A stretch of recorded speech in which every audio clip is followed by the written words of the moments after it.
See, we're getting into a subject that's interesting. That should be interesting, but it's kind of complicated, okay? I like this because I like to kind of figure out why certain people have characteristics. For example, why does Michael have this nice brown skin? Where did it come from? Well, his parents probably. I feel purple. Huh? He's purple? No, he has nice brown skin. Pimple. But I like to look at people and look at characteristics. So if I saw your mom, I kind of try to look at you and your mom to find out similarities. It's genetics. Oh, wait.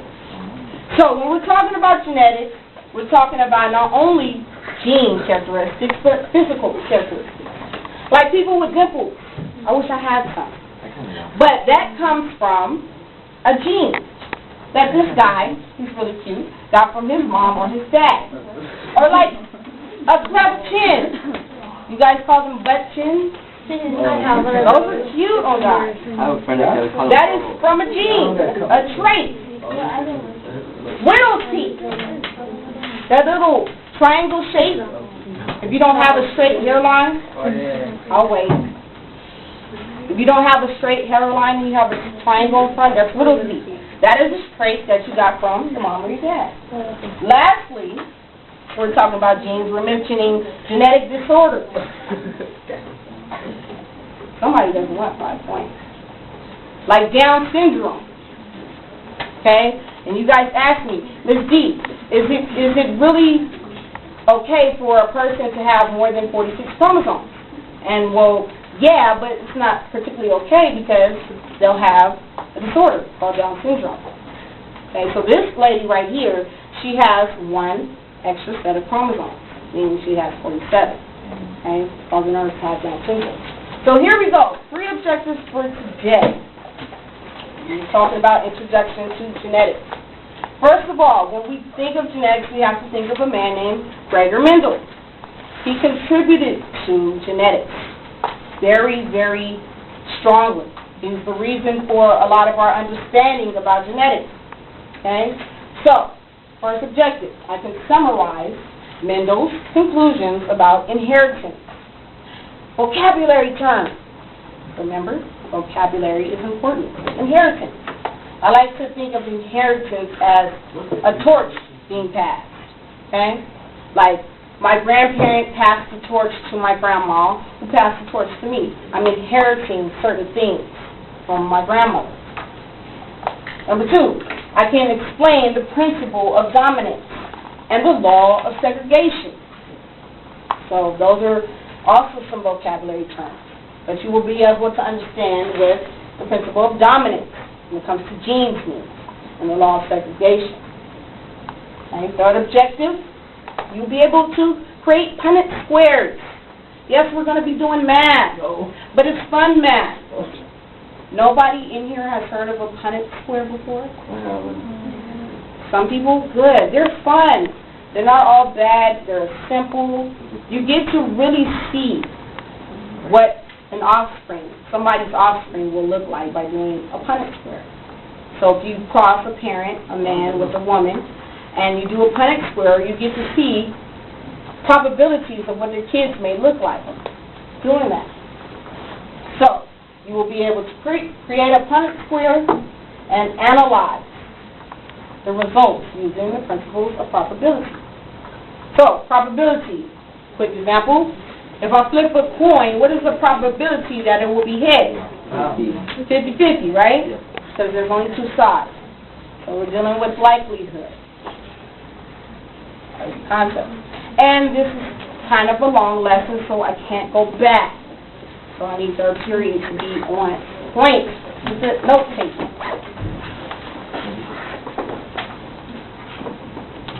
You ready? You set? We're ready to do Punnett squares? All that? Yes. What if someone is born with less than 46 chromosomes? I've never heard about that happening. I've only heard about one person. Down syndrome has 1 more chromosome, but I've never heard about somebody with 45. So it's not possible? I'm not saying it's not, but I've never heard of that. That would be a very, very interesting case. But if you have one extra and it causes you to have disabilities such as Down syndrome, then I don't know if you'll have one less. What would happen? Okay, so here we go. This is a quick vocab review. If you did your vocab, you don't have to copy it down, but you need to listen. You still have to understand these words. If you did not, jot them down. Here we go. True breeding. Purebred. Have you ever heard of purebred dogs? Yes. Aren't they expensive? Yes, more expensive. So this looks like a husky. That husky is mixed with nothing else but husky. Okay, it's purebred. I'm a pure black person. I don't have nothing. My mom and my dad is black, but honestly, I can't really say that because America is so mixed up. We're more like hybrids, which are cross-pollination But if you were for Chinese, plants. you didn't know. Yeah, that's called hybrid. We're all mixed up in America. So I can't really technically say I'm a purebred black person, but, you know, that's what I see. Hybrid is mixture. Within the same species is mixture. Like a baby who has a black mom and a white dad, or a Hispanic mom and an Asian dad. That's a hybrid, okay? Plants can cross-pollinate too. The plants that you eat are from cross-pollination, okay? So these are plants that have been mixed with different types of plants. So these dogs, we call them mutts, right? Yeah. So what about a pit bull and a chihuahua? Can that happen? Yeah. I mean, it could, but, you know, who's going to buy that kind of dog? All right, so genes. That's another vocab. Genes are chemical factors that determine traits. Chemical factors that determine traits, okay? An allele is different forms of a gene. Different forms of the gene. For example, the allele T, as you see there, could be tall. The gene for a tall. Now, the big T means that it's dominant. You'll be tall. And the little t means short. It's recessive. Okay, so that is an allele. Different forms of the gene. So the gene is height. The gene is height, but the allele is tall or short. See the difference? The gene is height, but the allele is how tall and how short for the height. You see the difference? Yes? Yes, I do. Okay, good. Do your vocabulary, sir. I have to go through this quickly, okay? So, this is straight from vocab. Phenotype, if you need it, the vocab, I have it. Phenotype. This is really representing physical traits. You think pheno, think physical, okay? Representing physical traits. How the genes for a trait are expressed. So, if you have the allele for height, which is big T, okay, and from dad, and little t from mom, you're going to be tall. Your phenotype is going to be tall because of the big T. So that's the phenotype. How these traits are expressed. Genotype. Tall is more dominant? Huh? So being tall is more dominant? No. I'm not saying in organisms like human. I'm just saying in any type of organism. If you have an uppercase letter, it's going to be dominant. And in that case, for height, tall is dominant. So genotype is the actual genetic makeup. So the genotype for a tall person might be big T, little t, or big T, big T. Meaning big T from mom, little t from dad, or big T from mom and big T from dad. That is the genotype. And the phenotype for that person with the big T and a little t will be tall. That is their physical characteristics. Okay? All right, so here's some more vocab. Homozygous. You must understand these for the Punnett squares. You must understand these for the Punnett squares. Homozygous. Organisms with two identical alleles for a trait. So if we're talking about height, okay, T, representing height. Homozygous genetic makeup would be this. They both have the big T. So they're tall. That's their genetic makeup. They're homozygous because they both have a big T. Or there's two big T's. And this is also homozygous. That's short because there's two small T's. Heterozygous genetic makeup means they have two different alleles for a trait. They'll have a big T and a small T. That's hetero, different. Homozygous, they'll have two identical alleles for the trait, and heterozygous, they'll have two different ones. You'll have to know this for a Punnett square. Test your knowledge. Everybody. Chemical factors that determine traits are called what? Genes, right? Yes. Number 2, different forms of a gene are called what? Not traits. Well, we use the word that starts with an A. Oh, Alleles. Alleles. Different forms of a gene. Okay? The gene is height, but the different forms of height, tall and small, is the allele. Okay? Number 3, blank are what we see physically. What is that called? Trait. Phenotype. Oh, no. Phenotype. Good. That's the phenotype. Think pheno and physical. Pheno and physical. While what are the alleles we don't see? Genotype. Good. Okay, so here we go. Here's Mendel.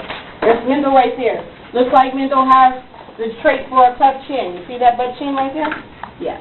So, founder of modern genetics. Mendel contributed to genetics very strongly, okay? He did these researches, he did experiments, he cross-pollinated flowers, so he can understand the importance or the concept of inheritance, okay? How organisms pass on their genes, okay? So, that's not what he did. Let me get that. All right. So, founder of modern genetics, we call him father of genetics, he determined how traits are inherited simply by crossing flowers. Like a pink flower crossed with a white flower. What kind of flowers would those babies or those parents make? A light pink, maybe. Yeah. So he did these experiments. All right, so Mendel, after he did these experiments and this research, he came up with conclusions. It changed? Yeah, it changed. There was only 2 lines of it. So, conclusions from Mendel. Biological inheritance is determined by factors, or genes, that are passed from generation to generation. Inheritance, like passing the torch. My grandmother gave my mother the torch to pass to me, and I'm going to give my daughter the torch. It's the inheritance, okay? So here's his conclusion, his first one. The principle of dominance states that some alleles are dominant. They're expressed. You can see them. And some are recessive. They're hidden. You can't see them expressed. And when we're talking about expression, remember, we're talking about physical traits or physical characteristics. Okay? So, dominant for tall would be big T, right? So that's a dominant allele, big T. Little t is recessive, so it's hidden. So if I get a big T from mom, but I got a little t from dad, I'm still going to be tall because I have that big T, because it's dominant. Dominance rules. Okay? So for the importance or the purpose of the Punnett square, we're going to use letters. Dominant traits are represented with capital letters. Recessive traits are used with lowercase letters. Like in the case of tall, of height. Tall was dominant, so was big T. And short was recessive, so you put a little t there. Principle of dominance. Some alleles are dominant, you can see them expressed, and some are recessive, you can't really see them. They're hidden.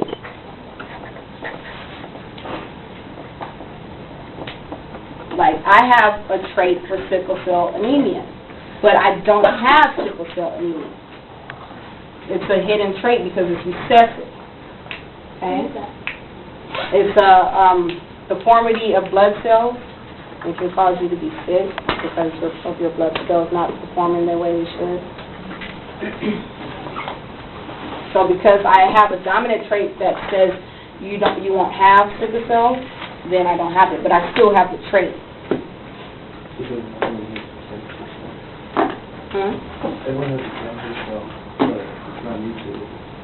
Like, you mean genetic cancer? Well, yeah, that's why they ask you, when I go to the doctor, they say, is there a history of breast cancer in your family? Because it can be determined genetically. Okay, so, special knowledge. The person most responsible for the study of genetics is who? Gregor Mendel. 2, the principle of dominance states that some alleles are dominant and others are recessive. Good. Big D would be considered a dominant, and little d good. Very good. So here is the second law. Mendel's second law, okay? You have 2. The first one was about dominance. Okay? Separation of alleles. Law of segregation. So he's saying that separation of alleles during gamete formation. Simply that. They separate. The alleles that you start with and the different traits that you start with will be separated when you make your egg and sperm. Why did we teach you about meiosis? Because of this law. It's very important to understand that when you're making your eggs and sperm, you're making them so that your genes or your alleles will be in your eggs and sperm. So that way when they're shipped off to make babies, you'll pass the torch. Okay? During gamete formation. So we're looking at a parent with a big G, little g. I'm not too sure about what this trait is, but I know that it's heterozygous. That this genotype is heterozygous because it has a dominant and a recessive trait. Okay? So the genotype can only pass on one allele, meaning that you start with big G, little g. When you make your egg and sperm, each sperm cell will have either big G or little g. They won't have both. Okay? Remember, when you start with the diploid. When you end meiosis, you end up with haploid. You have one set of the chromosomes. Okay?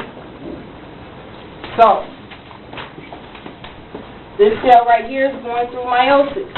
You're starting with a diploid, which has the alleles, big G and little g.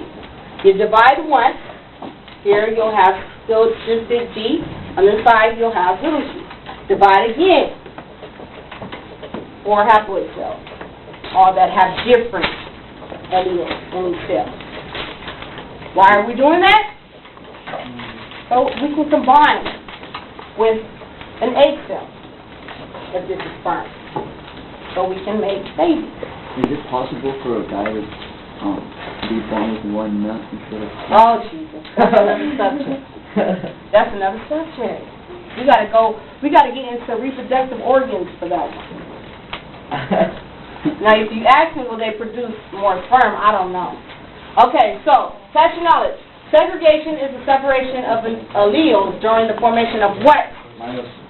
What are we forming? Gametes, right? Egg and sperm. 2 identical alleles for a trait is called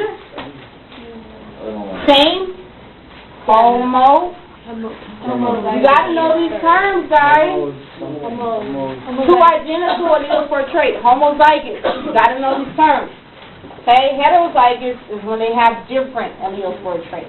And that was the last question. Oh, I need to go back. 2 different alleles for a trait, like big G, little g, is called what? Hetero. Good. So here's our Punnett squares. Here's how we're going to predict probability. Here's how we're going to predict probability, okay, of offspring or fostering parents. Punnett squares are used to determine the outcome of a genetic cross between 2 parents. Isn't that cool? You get to see on a piece of paper what somebody's offspring might look like. I think that's really good. I think that's good. So here we go. We're going to use the allele G again. Okay? So one parent is heterozygous. It has a big G and a little g. Whatever it is, we know that G is dominant. Okay? And we're going to cross it with another parent who has a big G and a little g. Now, is this parent 2, homozygous? No. Is it? What is it? Very good. So I will fill that in there. So it is a heterozygous parent.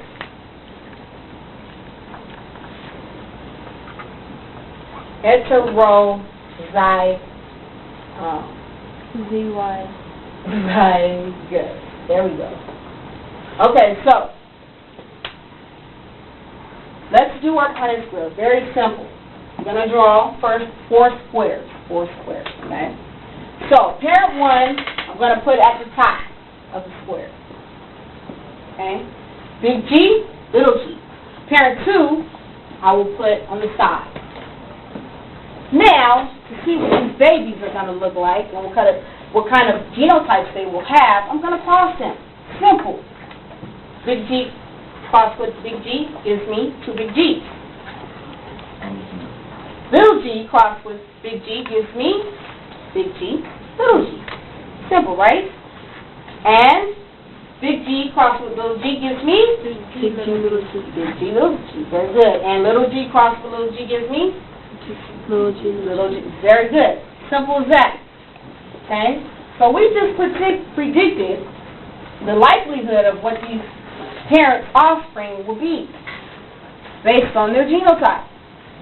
We don't know what the allele G is. I don't know or the gene for G. I don't know if that's height. I don't know if that's hair color. But I know the genotype of the kids. Okay? Where that determines every kid? Huh? Where that determines every kid? There is. I don't think there's a gene for that. There's not a gene for homosexuality. I don't think there is one. But, so you have an opinion too, that's my opinion. I don't think there is one. I don't know. I have to research that. Okay, so probability. So I asked you, if I flip a coin, what is the probability that it will land on heads? 50-50. Good. That's the likelihood, okay, based on the situation. The likelihood that a particular event will occur. We're talking about coins. There's only two. There's only 2 outcomes with the coin, so it's 50-50. Okay? These probability characteristics are used to predict the outcome or the likelihood of genetic crosses. Genetic crosses meaning crossing parents, mom and dad. Okay? We use probability to predict the outcomes of the offspring. Okay? Past outcomes do not affect future ones, which means that just because I have 25% homozygous dominant, and in this situation, it's not going to mean that the next cross will have the same thing. Okay? Every event is separate. So, here we go. When we're looking at our cross that we just made, and we're talking about genotype, we see that I have 1 big G, big G. Is that hetero or homo? Hetero. Big G, big G. Oh, That's homo. It's the same, right? So I have 1/4, 1 out of 4, that has a homozygous dominant, because big G is dominant. So what is 1/4 into a percent? 25%, right? So let's look at our heterozygous, our big G, little g. How many do I have? 2, right? 2 out of how many? So what is that percentage? 50% of a heterozygous genotype. Lastly, I have little g, little g. That is also homozygous, but it's a homozygous recessive. So what is the percentage? 25. Yeah, because there's only 1 out of 4. Okay? Probability of outcomes of the parents. So, across these 2 parents, here's the kids right here. Or the probability, what we think the kids will be like. Just by using their gametes. Okay? Using the gametes from the parents. You guys understanding that? Yes? Yes.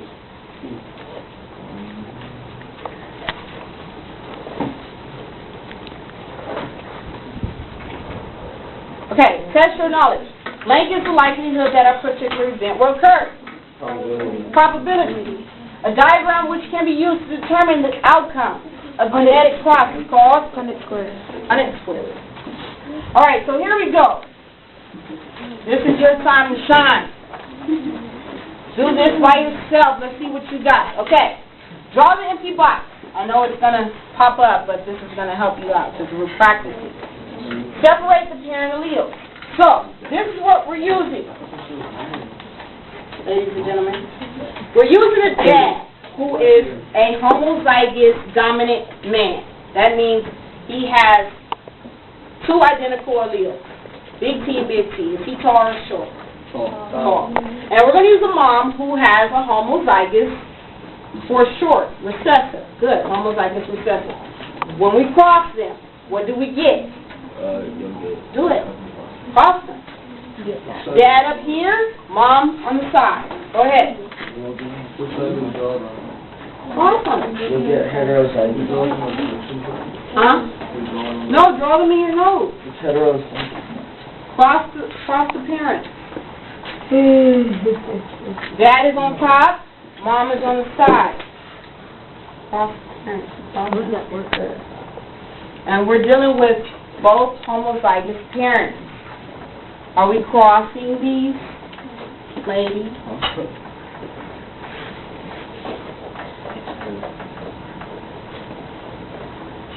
Did you guys come up with something? Yes. What you come up with, Michael? What are the kids going to be, Michael? When we cross homozygous tall dad with homozygous short mom, what are their babies? What should they be like? Genotype. How about that? What is their genotype? You cross them. You haven't done yet. They're all heterozygous? Very good, yes. Because, simple. I don't want to go there yet. If we're crossing two homozygous parents, okay, this is a trick, so you listen. You cross two homozygous parents, all the offspring is predicted to be heterozygous, okay? Dad up here, mom down here. They're all heterozygous. That is their genotype. Big T, little t. That is their genotype. But what is their phenotype? All of them are what? Tall. Tall or short? Tall, because they have the big T. So mom got outnumbered. So here's another way to look at it. Okay?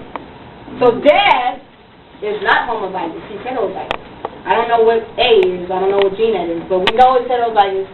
And mom is also heterozygous. Okay? So when we make gametes and they separate, and dad has big A here, and he has little a there, mom has an egg that has little a, and she has an egg that has big A. When we put those sperm and egg together, mix them up, we can get a different combination. They're not homozygous, so we're going to get different combination of offspring. Okay? So this baby here came from this egg, little a, and this sperm, little a. So that's a homozygous recessive. This baby here came from this egg, big A, little a, and that. That's a heterozygous. Okay? This baby came from this egg, big A, and where's the other thing? Over there. Oh, over there. Little a. So you have different combinations. Here goes big A and big A. Different combinations when they're heterozygous. But if both parents are homozygous, it will be different. So let's look at the percentage of kids. You'll have the same 1/4 homozygous dominant. You'll have the same 50% heterozygous, and you'll have the same 1/4 homozygous recessive. Okay? When you're crossing heterozygous parents, you'll have that 1/4, 1/2, 1/4 every time. Okay?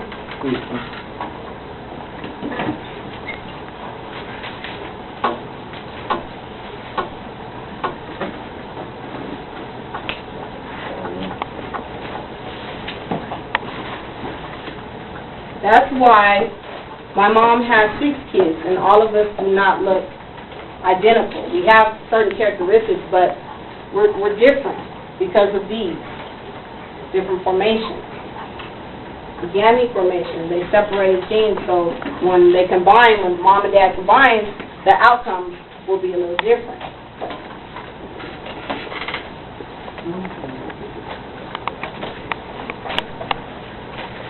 All right, so here's a Punnett square talking about the sex, about if it's going to be a boy or a girl. Okay, so we know that XY is obviously from dad. And how do you know if you're a boy? You have 2 Y's. You have 2 Y's? No, you only have 1 Y. If you're a boy, you'll have XY. If you're a girl, you have XX. Okay? So here's dad, here's mom. They're trying to say, if you have 4 kids, how many girls and boys do you have? This is probability. So let's cross them.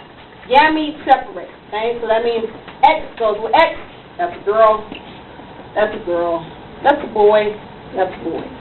So they're saying out of 4 kids, you probably have about 2 and 2. But is that really, really likely? No. No, because each situation or each event is different. For example, my mom has 6 kids, it's even. It should be 3 boys, 3 girls, if we go by this. But she has 5 girls and 1 boy. Because, yes, each event is different. So when she did her thing with me, it was a 50-50 chance. 50, half and half. When she did her thing with my brother, or not with my brother, but to make my brother, it was a 50-50 chance with him. And with my sister, it's the same thing. Each event is different, okay? Meaning the percentage, the probability. Each event will be different. Okay, here's some more examples. A heterozygous male has brown eyes. So the trait for brown eyes is with B. Okay, it's dominant. You see a lot of brown-eyed people in the world. Yes, so it's a dominant trait, okay? So, it's heterozygous, big B, little b. And he crosses with a heterozygous female for brown eyes, big B, little b. What will be the probability of having a blue-eyed child? Really, do your Punnett square. Do your Punnett square. Draw up. You think so? Do your Punnett square, and I'm going to tell you something cool. I'm going to tell you something cool after this. Huh? No, do your Punnett square. You guys got to do the Punnett square. Then you can tell me. Cross them. Cross them. Tell me. Wait, what was it? What's the probability of having a blue-eyed child? Cross them. How do you know you have blue eyes? Because if you have both small b's, you will have blue eyes. 25, 50. Oh. Marissa says 25. I think she's right. So I crossed. That's my first kid. This is my second. This is my third. This is my fourth. So, she's saying 25. 1 out of 1, 2, 3, 4. Is that 25%? Yes. She's correct. Guess what, guys? Remember I told you that watching shows like Maury can help with your genetics understanding? Okay, so, it was this baby who had brown eyes, right? The mom had blue eyes. And she up here talking mess about this man backstage. He had blue eyes. She's like, you are the father. Yeah. You got to take care of my baby. So, me knowing something about this cross, this genetics, I know a little something. You're like, you are not. For real, because of this. I know that, 2, blue-eyed people cannot make a brown-eyed baby. They can't. Watch this. I bet she was going off the because... Watch this. Exactly. Watch this. B the whole time.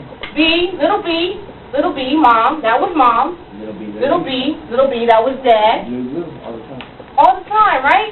Yep. So she's trying to say, if this baby who has brown eyes was this man's child, he has blue eyes. They both have blue eyes. So, being understanding, before Maury says you are not the father, I already know. So, the test results are in. I didn't know his name. Gregory, you are not the father. And she runs off stage. It's funny, because every time they do it, it's like, come on. And then there was this man. He had a little understanding about biology, too. He was like, just want to let you know, 2 blue-eyed people cannot make a brown-eyed baby. So I was like, I knew that. See? Isn't that cool? So, I mean, you've got to have an understanding about these alleles, because if you do, life will be a lot easier. You won't be trying to blame people for being your baby daddy when they're not. Huh? How does being nice happen? That's another topic, because you got co-dominance and all that. So we'll talk about that. But that was cool, because doing Punnett squares will help you predict the outcome. It's way less than likely for them to have a brown-eyed baby. But 2 brown-eyed babies can have a blue-eyed child because they have the trait. Isn't that crazy? Okay, so there you go. So Marissa was right. It's 25%. You do your cross, and you see that 3 of them should have brown eyes, and only 1 out of the 4 will have blue eyes. Okay? So, try this for size. Another Punnett square. Tall, big T. Big T is dominated over short. And T slant. Do your cross. Okay? Show the cross of a homozygous short slant cross with a homozygous tall. So here's the homozygous tall with the homozygous short. Do your cross. What do you get? What are the genotypes and the phenotypes of the above cross? They're both homozygous, so what does that mean? 50-50. Not 50-50, but they're all going to be Tall. But how do you even know? How do you define tall? the big T. If you have a big T, you're tall, no matter what. It's all about going and calculating T. You can do a pedigree. That's with humans, just not by knowing the actual DNA characteristics, but a pedigree. Start with your grandma and see her characteristics, her phenotype. It's about phenotypes with that. And when I research what's tall, what's considered tall? Well, tall is what, over 5'10", 5'8", from there. Okay, so here's another cross. Example is, in humans, free earlobes, meaning they're not attached to your neck. Free earlobes are dominant to attached earlobes, which are We all check our ears. textured. You have free or attached? Yours are free. You guys got free earlobes? So do your cross. It says, listen guys, I'll wait for your ears. Two parents that are both heterozygous, free earlobes, are expecting a child. What are the chances that the child will have free earlobes? So let's see the chances that the child will have free earlobes. So they're both heterozygous, which means what? Big F and big F? Big F no F. Do your cross. What are the chances? They're asking you. Look what, guys. Look at what they're asking you. What are the chances that the child will have free earlobes? 25. 25? I don't believe it. 50. Yeah. Why don't you believe us? Oh, yeah. I gotta figure out. Yeah. I'm kind of slow. Okay. So, free earlobes is dominant though. You told me it was 25%, and dominant has 1, 2, 3. 1, 2, 3. Yeah, it's big F. Big F is dominant. See, I was telling And free earlobes are dominant. So what is the chance that their babies will have free? 75%. See, that's what she did. This stuff is kind of tricky. Okay, so now it's time for your summary. How do you determine for a boy if they're gonna come out with a big ding dong? Oh, I don't know if there's a gene for that. If you find out there's a gene for that, I can figure out the traits. Okay. 5, 4, 3, 2, 1, 0. Yes, Andrew. What's it called when they're both big T's and big F's? Huh? What's it called when they're both big T's and big F's? They're called homozygous. When they have the same capital or lowercase. Okay, so now it's time to do your summary. You have 3 minutes, and I won't give you the whole 3 minutes because I need to pull up the reflection. The reflection is 5 questions that you will have time to do it. So think about your objectives when writing your summary. You have 3 of them. You learned about Gregor Mendel and how he contributed to genetics. You learned about probability, law of segregation, dominance. You learned about how 2 blue-eyed people cannot make a brown-eyed baby. Did you see that for yourself? You are not. You are not the father. Any questions about today's lesson? We're going to do more practice on this tomorrow with the Punnett square. Mr. Potato Head project is going to be Punnett square. Okay? We're going to have to talk about Potato Head? have a baby and it becomes a pickle? It's gonna be a tater tot. Because of. It's gonna be kind of a what? A pickle. Tater tot. So, Ms. D, does hazel eyes go into like the green eyes category? See, that's where co-dominant comes in. Like they're competing. The dominant trait for that is competing because it's a mixture, right? Yeah. Because Mendel, he crossed a red flower with a pink flower before, and it came out pink. A red and a white flower, and it came out pink. So it didn't come out red or white; it came out pink. So they were competing. It was like co-dominant. Both of them are expressed. That means the brown and the green are both expressed in the baby's eyes. All right, so let's move on to reflection questions. There are 5, and they will be on Mr. Labco. 5, 4, 3, 2, 1, 0. Okay? Write the question. Listen, you do not have to write the questions. They are very simple. First question, list Mendel's 2 conclusions about biological inheritance. Straight from your notes. Okay? Dominance principles, the law of segregation. Straight from your notes.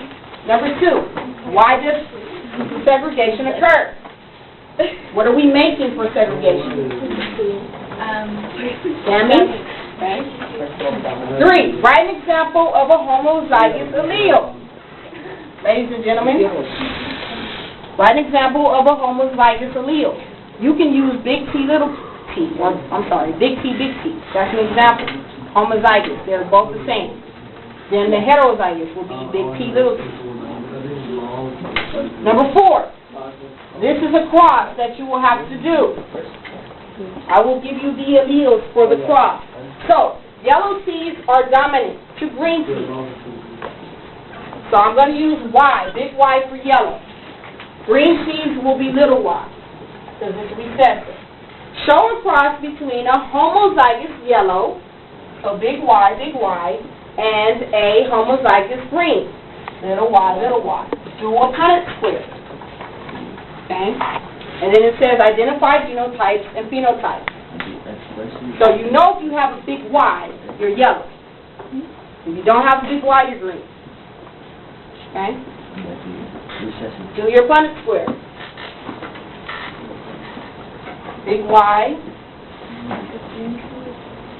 Little y here, big Y there. Number 5, create your own Punnett square. If you want to do the blue-eyed trait, you can. Or if you want to make up a trait, that means like a trait for dancing good. If you have a trait that will help you dance good, that could be one. So big D can be for good dancers, and little d can be for bad dancers. Or that could be one for you. Big muscles, big M for muscles, little M for small muscles. Okay? And then you have to explain what the traits are, dominant and which are recessive. B, list the genotypes and phenotypes, guys. And C, calculate the probabilities of offspring. You guys have about, I give you 3 minutes to do the first 3, and then you can take a picture of it. Okay?